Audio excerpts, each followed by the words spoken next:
For today's video, let us solve this. Let's go!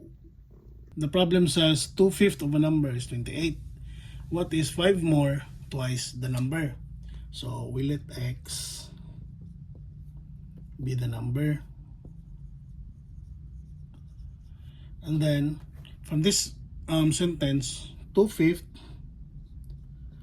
of a number which is x is 28, meaning equals 28. What is 5 more? So 5 more, mag-add ka, plus twice the number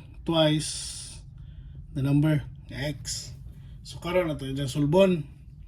So we have 2x over 5 equals 28.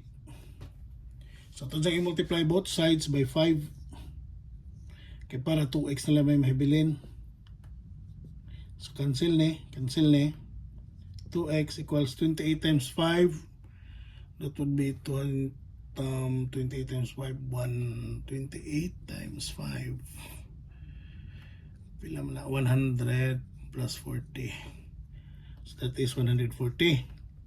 So na naka 2x equals 140. So yung substitute diha, 140 plus 5. So the answer is 145. Martos na. Bye.